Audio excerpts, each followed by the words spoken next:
চলে গেলেন সর্বকালের অন্যতম সেরা cricketer sir Garry Sobers. West ইন্ডিজের কিংবদন্তি সাবেক এই অলরাউন্ডারের বয়স হয়েছিল ৮৯ বছর।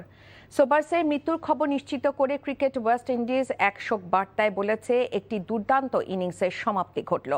১৯৫৪ থেকে ১৯৭৪ সালের মধ্যে ওয়েস্ট ইন্ডিজের হয়ে ৯৩টি টেস্ট খেলেছেন সোবার্স। ২০ বছরের এই দীর্ঘ ক্যারিয়ারে তিনি ৮,০৩২ রান করার পাশাপাশি বল হাতে নেন ২৩৫টি উইকেট।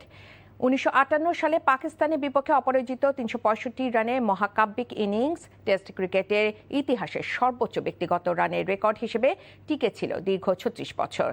ব্যাটিংয়ের পাশাপাশি বোলিংয়েও দারুণ বৈচিত্র্যময় ছিলেন সোবার্স। ইংলিশ কাউন্টি ক্রিকেটে নটিংহ্যামশায়ারের হয়ে মাঠ মাতানো সোবার্সকে ক্রিকেটে অবদানের জন্য ১৯৭৫ সালে নাইটহুড উপাধিতে ভূষিত করা হয়।